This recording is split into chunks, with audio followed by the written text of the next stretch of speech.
শুক্রবার মানে ব্যস্তময় দিন, ব্যস্তময় সময় আর বেশি বেশি রান্নাবান্না। কে কে আমার মতো অবশ্যই কমেন্ট করবেন। হ্যালো ভিউয়ার্স, আসসালামু আলাইকুম। চলে আসলাম আপনাদের ছোট্ট একটি ভিডিও নিয়ে। আশা করি আজকের ভিডিও ভালো লাগবে। এতে সকালবেলা ঘুম থেকে উঠে গরুর মাংস বের করে নিয়েছি। দুপুরে ঝটপট বিরিয়ানি রান্না করে ফেলবো। ইচ্ছে করতেছিল না কোনো রান্না বাড়া করি বা কোনো কিছু করি। যাই হোক, নাস্তাও কিন্তু সকালে কোনো কিছু করা হয়নি। এই তো রাত্রে ড্রাই কেক নিয়ে আসা হয়েছে, সেগুলো একটু বয়মে ঢেলে নিচ্ছিলাম। আর সকালে নাস্তাটা চা আর ড্রাই কেক দিয়ে সেরে ফেলি। মানে কয়দিন হলো এত খারাপ লাগতেছে, এত আলসামি ধরছে শরীরের মধ্যে যে কোনো কিছুই করতে ইচ্ছে করে না। কার কার সাথে এমন হয় অবশ্যই কমেন্ট করবেন। দুপুরে খাওয়ার পরে বিছানায় শুলে তো উঠতে ইচ্ছে করে না, গা হাত পা এত পরিমাণে চাবাই। কেন যে এমন হয় জানি না, কার কার সাথে এমন হয় অবশ্যই কমেন্ট করবেন। শীতের দিন আসলে আলসামির একটা সময় আসতেছে, গরমের দিন সেই দিনটাও একটু খুবই খারাপ লাগে। যাই হোক, কথা বলতে বলতে চা হয়ে গেছে, তো সকালে নাস্তাকে করে ফেলতেছি মা ছেলে। আর ড্রাই কেক আর চা দিয়ে আমার ছেলেও কিন্তু খাচ্ছিল সাথে। নাস্তা শেষ করে চলে আসি দুপুরে রান্নাবান্নার প্রিপারেশন নেওয়ার জন্য। ঘরে টক দই ছিল না, লাভি বাবু টক দই কেন যেন আনতেই চায় না টোটালি।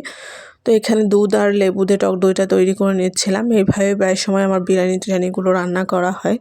মানে এই মানুষটাকে দিয়ে কোনো কথা বলে সেটা করানো হয় না। আর অনেক দিন হলো ঘি শেষ হয়েছে, ঘিউটাও সে আনতেছে না। যাই হোক, আমি এখানে বিরিয়ানির মাংসটা মেখে নিচ্ছিলাম। অনেকে হয়তো খুব বিরিয়ানি রান্নাটা জানেন, তবে আমি আমার মতো করে রান্না করি। আমি কোনো রেসিপি ফলো করতে পছন্দ করি না, আমি আমার নিজের মতো করে রান্না করতে পছন্দ করি সবসময়।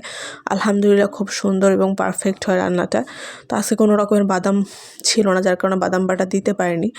যাই হোক, বারবার আমি বুঝতেছি না, আমি এই ভিডিওটা বারবার এডিট করতে গিয়ে ডাবল চলে আসতেছে। সবাই ইগনোর করবেন প্লিজ। আমি যতবার এডিট করতেছি ততবারই ভিডিওটা ডাবল আসতেছে, কীভাবে? যাই হোক, মাংসটা মেখে ঘন্টাখানেক রাখার পরেই তো এখানে পেঁয়াজ, তেজপাতা, দারুচিনি, এলাচ, কালো এলাচ সব কিছু দিয়ে আমি বেরেস্তা ভেজে তারপরে মাংসটা কষিয়ে নিব। আর যেহেতু টক দই ইউজ করা হয়, মাংসটা এমনি সিদ্ধ হয়ে যায়, যার ফলে আর প্রেশারে দিলাম না। আর এই তো সুন্দর করে নেড়েচে আমি হালকা আঁচে আমি রান্নাটা করে নিচ্ছি। আর এদিকে অনেকদিন কেক তৈরি করা হয়নি, ছেলেটাও একটু বড় হচ্ছে, দিন দিন দুষ্টু হয়ে যাচ্ছে, কি খাবে সন্ধ্যাবেলায় খুবই জ্বালায়। তো ভাবলাম 2টা ডিম দিয়ে ওর জন্য কেক করে ফেলি। আর এই তো এখানে ফুড কালার দিয়ে একটু কালার করে নিয়েছিলাম।